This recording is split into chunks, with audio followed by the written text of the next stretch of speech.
Yep, that's me. You're probably wondering how I ended up in this situation.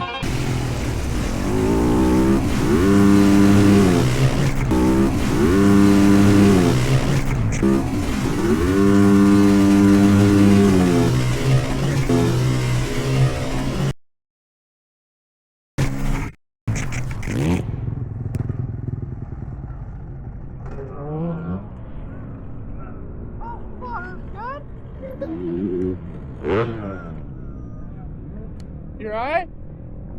Call the fire, cop that. Main, cop main. Call the fire, cop main. Hey, you alright, Connor? He tend to fucking all the way over the jump. Did I cut over on you? No, it's just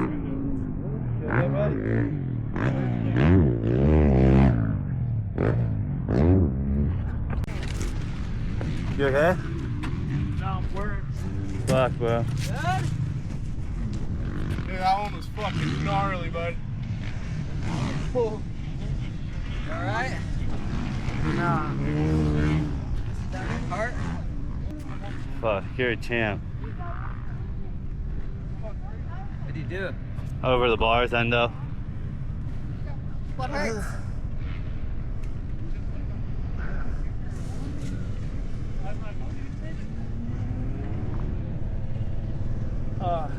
Hey, Connor.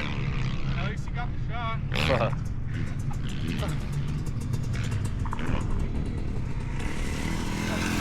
You're gnarly for even standing up right now.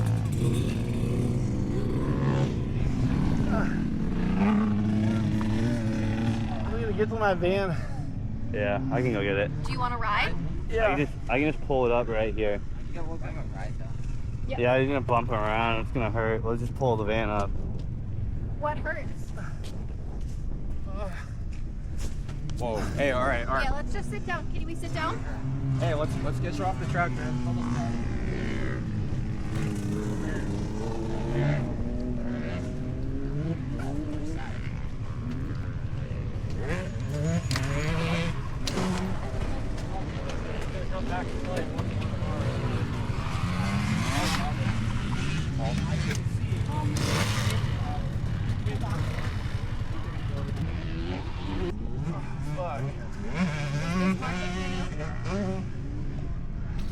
We got a nice party going.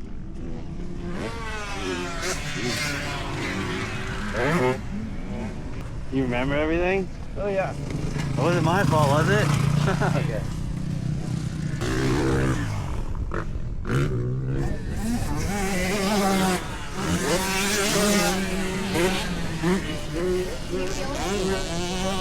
Bro, did you see what happened or no? Yeah, it wasn't your fault at all. Oh, okay, but, there's like a kicker on the outside of the lip, and he fucking clipped in the end of the whole thing. And just like landed on his front wheel? I didn't see the back. I only saw from the lip. I didn't see the backside, but the kid on the 85 saw it. Holy. Damn, so gnarly. He never crashes. So it's hooked up to the oxygen. Eli comes over in the van. They want to call the medics. I'm super anti. I'm like, yo, it's not that serious. I've never had something that traumatic, and I was thinking you can get away with just hopping in the van, maybe going to the hospital, whatever the case. Was not the case. They called the paramedics, and I was like, damn, I might actually take this ride. Paramedics came, put the vitals, checked me out and everything. Like, yo, it's in your best interest that you hop in this ambulance and we take you over to Palomar Hospital. And I looked at the guys, I looked at all the medics, and I was like, yo, load me up, man. Get me out of here. That's really what I was just saying in my head and barely vocalizing that. I couldn't barely speak at all. It was just so hard to get words out, like in between every breath, just baby little breaths, like rapid baby breaths that were not filling up my lungs whatsoever. So they loaded me up in the ambulance, and we took off from there. 3 broken ribs, broken scapula, collapsed lung, and then the bruised liver and the bruised lung as well. 2 bruises on the adrenal glands. Went down bad, took out the ribs. So bad. Dude, I don't even know what happened. Like, You went my shit was too soft. But, like, I barely sat on the lip of that thing. That makes sense. It threw me so hard. Dude, I heard your bike and it was panic revving. You're behind me and I could hear it. I look back and there's 50 people running on the track and I'm like, damn, there's no way he I crashed. was all the way in the back fender, like I almost rode it out, but like I couldn't. It was so fucked. You're about to be feeling good. I was fentanyl earlier. How far was it? Not as good as the street stuff. Unbelievably better than when I saw you initially. Okay, I'm glad to hear that. Like night and day. It feels so good now. I've been denying the Dilaudid too. Just whatever you guys gave me initially, I'm fine now. Okay, hang on just 1 second. I've got to check something on the results, and then I'll come back. I want to talk to you about the X-ray show. Cool. So I'll be right back. This is spine right here. And this is a broken rib, and I'm going to go up and down a little bit so it can show you. And this is what ribs look like that aren't broken. And then we go back into it, and there's this irregularity right here. That's a crack in the 4th rib. That's not too bad a rib fracture. Okay, so that's not a big deal. That was the only thing that we found when I sent you home. But there's a few other things too I want to show you. This is a bruise in the liver right here. A little darker area. Yeah, the darker area. It's not freely bleeding. It's not major, but it's one more in the list of injuries. And the final one is going to be even harder to see. This is where your adrenal gland is, and it's not supposed to be this much tissue here. This is a hematoma in the adrenal. It's an adrenal hemorrhage. Okay. And you can see this streak. It should look like this. This is the adrenal on the other side. This is hemorrhage right here in the adrenal. All this means you got smacked pretty hard. That's what the sum of all that stuff is. Yeah. And so adding all that up, I felt you got to keep you in the hospital at least one night and see how you're doing tomorrow. Glad to see that you're moving around this well already. It's a good sign. Basically, this is going to be when your pain feels okay and you're comfortable and you're moving, you give me the green light, you'll be able to go. So Cool. possibly tomorrow, maybe Sunday. Yeah. I warn patients, day 2. Well, it's not so much that it's minor as that it's not dangerous. Fractured scapulas, we leave alone, we let them heal. This is the scapula right here. And this is the break. Oh, Right there. See the other side where it's continuous across there? A little crack right there. Luckily, this is well supported by muscle. Ortho doesn't fix those. USB-C? No, but we could play Fortnite on this. We got HDMI. Should we set it up? You're pretty fire. I bring my setup there right there. There's so many outlets. Little update on the shoulder. Check out the colors coming through. Getting some yellows, some purples. Still see that bad boy's all swollen. Bicep and tricep muscles are like spazzing out if I try to move it. Boom, look at that thing, dirty. All the way down. Getting some more movement though. Here it is, first time looking at the machine since the crash. Look at the front fender compared to the front tire. The front end's so crooked. That bad boy just got back from Hemet. So crooked. Scraped up the back air designs, graphics up front too. I think I smashed on the right side. Let's see. Oh yeah. Look at that, peeling the ano off my black lever. Hit the grip. Damn. Other than that, doesn't look too bad. Luckily the bars stick out so much further than anything else that it normally just takes the bars out. So maybe some bars. Loosen up this front end. Got some scratches on the airbox cover. I don't know what that's from. I think someone's trying to kick away and get away from the bike. Check out the Yosh.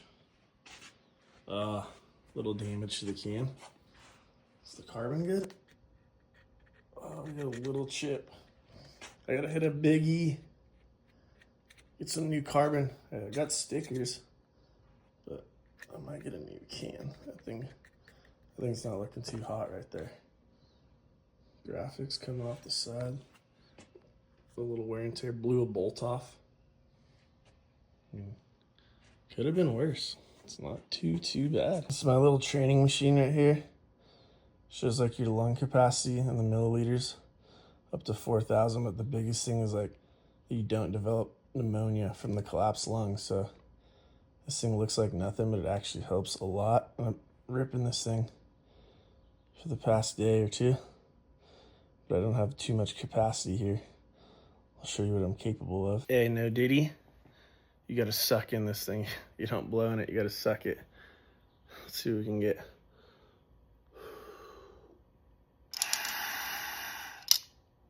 I only got 1,800. It goes all the way up to 4,000. Well, here we are 5 days later after the incident. I did 2 days in the hospital. They wanted me to stay for the week. I was being kind of stubborn. I wanted to come home, just get back to my own bed. I felt like I didn't need to be there anymore. I saw everything that had happened. I mean, they were taking good care of me. I was over at Palomar Hospital. I was trying to stay off the painkillers. They were giving me some anti-inflammatories. Those helped the most. I should have stayed on those, and the muscle relaxers too. I didn't get any of that to take home. I still would have sent that with me because I really could have used those, but we're back home. I just edited this YouTube video. You guys are watching it right now, so thankful that I can use my arms, thankful I can use my legs and walk around. Obviously in a ton of pain. The bike doesn't look too bad. I'd say maybe the bars, grips, exterior little things like that, and some scratches on the graphics, but other than that, it's dialed. The front end's crooked, but could have been way worse to the bike and the body, so super thankful for that. We had been riding all day at that point. Track was almost closed anyways. And that same section at Paula Racer that all you guys know, those 3 tables up front, they haven't changed them in years. They're the same every time you go. You could do it blindfolded. And I came around the turn.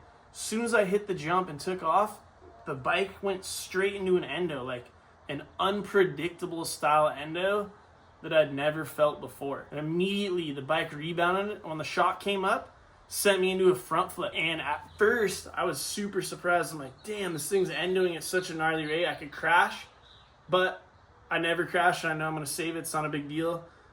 Kicked the legs back, got the ass back. I had all my weight over the rear seat, right over the rear fender. On the gas, I was like, I'll save this, no problem. And it kept going, endoing. It was going at such a fast rate, I was tripping. I actually thought for a second maybe I should bail the bike.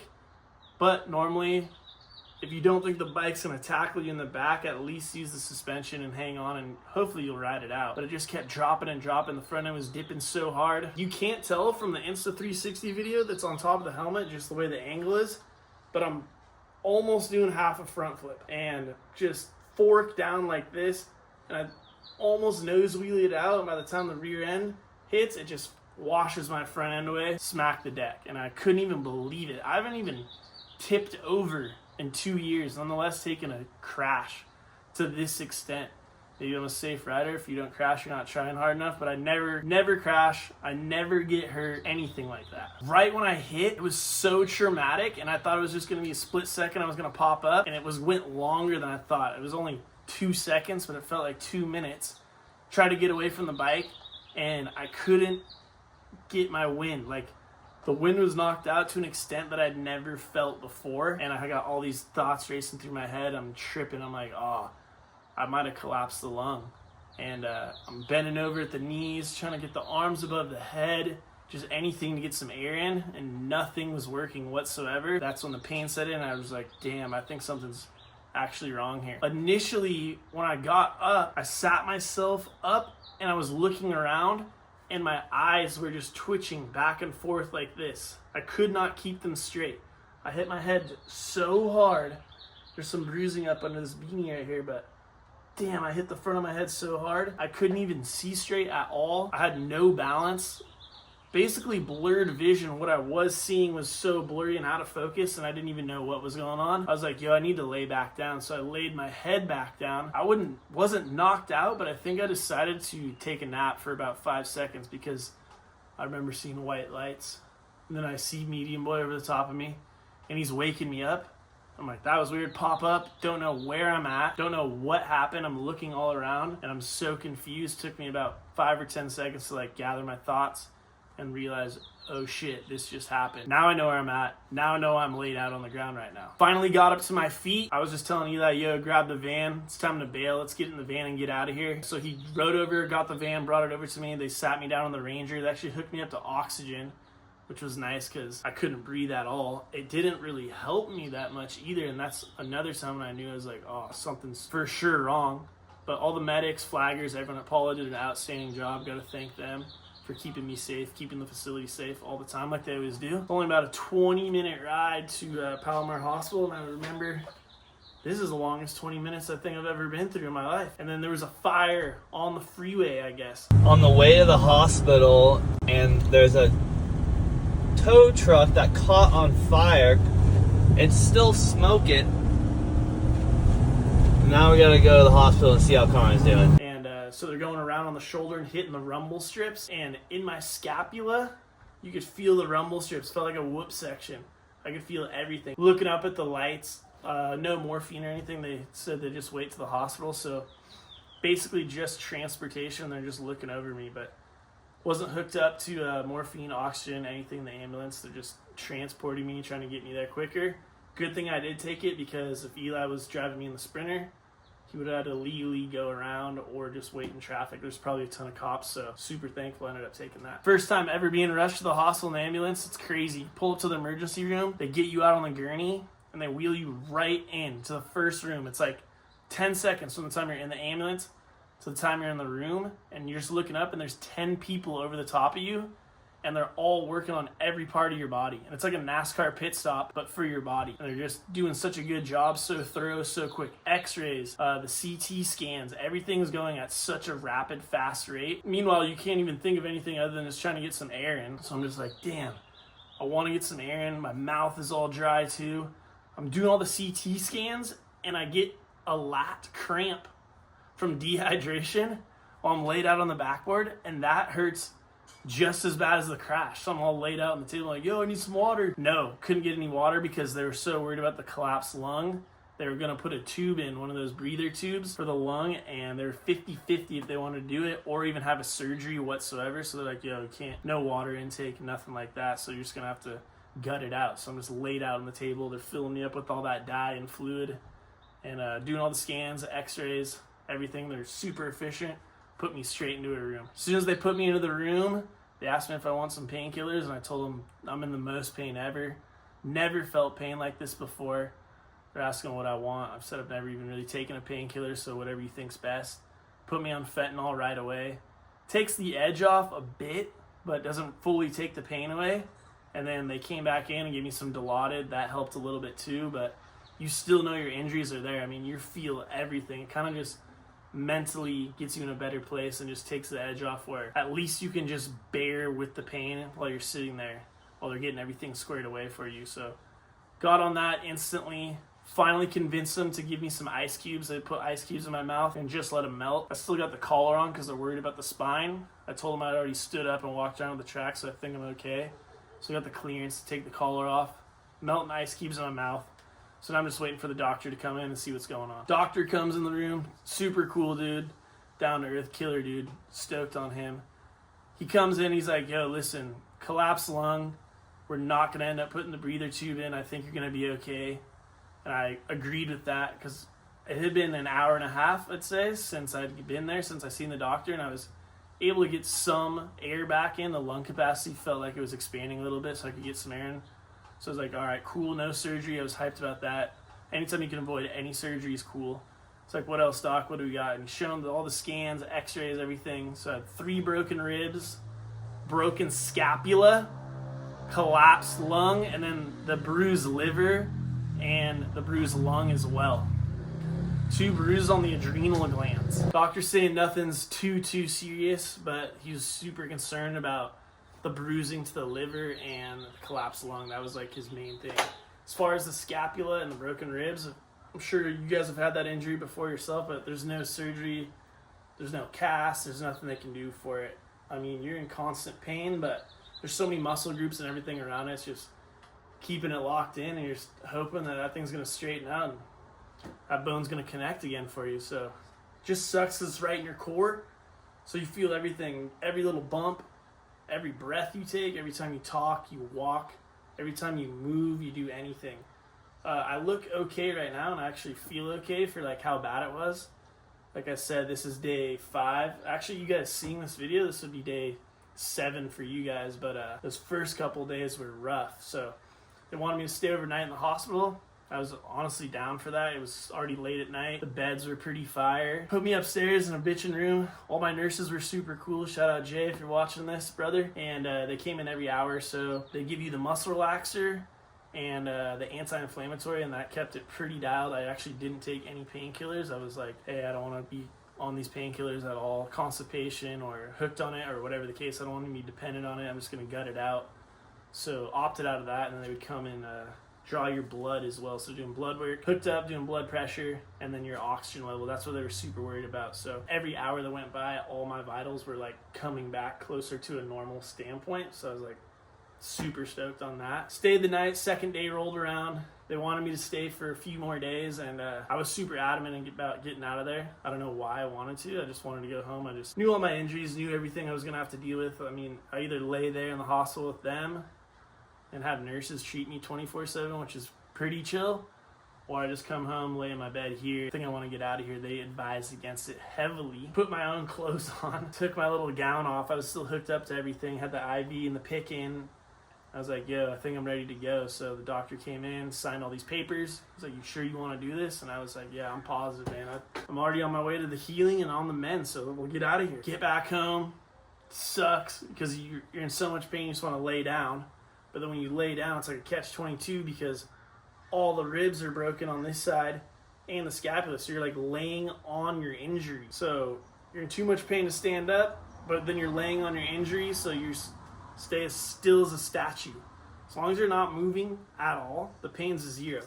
Second, you're talking, breathing, moving slightly, look at your phone, do anything, pain skies back up. So sent me home with some Percocets. Still have not taken any of those. I'm just going to gut it out because I don't want to be constipated. And the biggest problem is this whole side right here, my right side, is the dominant hand. I've been using the mouse to edit this video, and that's the most movement I got, so that feels nice. But eating food, wiping, writing, texting, I'm all on the left right now. But luckily I got nothing too serious to do other than edit some videos and upload some Snapchats, so I've been chilling just left-handed. All in all, super thankful it wasn't any worse.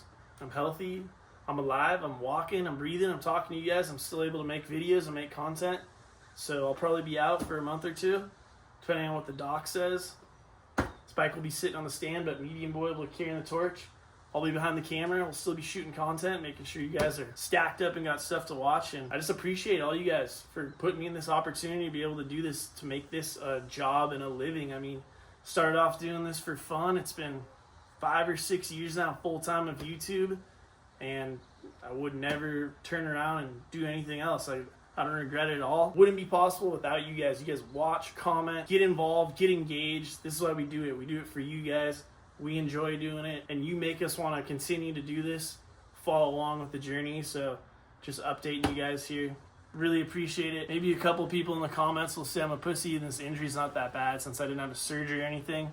I'm not even saying it's the gnarliest break or whatever the case. I'm just letting you guys know it's an update video. This is what's going on. This is where I'm at with it. So I'll just be chilling on my ice machine and my recliner in my room for the next 2 or 3 weeks. Then hopefully be able to get back out and start filming videos again and riding some pit bikes around and just letting the healing process go. So thank you for the support. Thanks for following along with the journey, and we appreciate you guys. Let's go.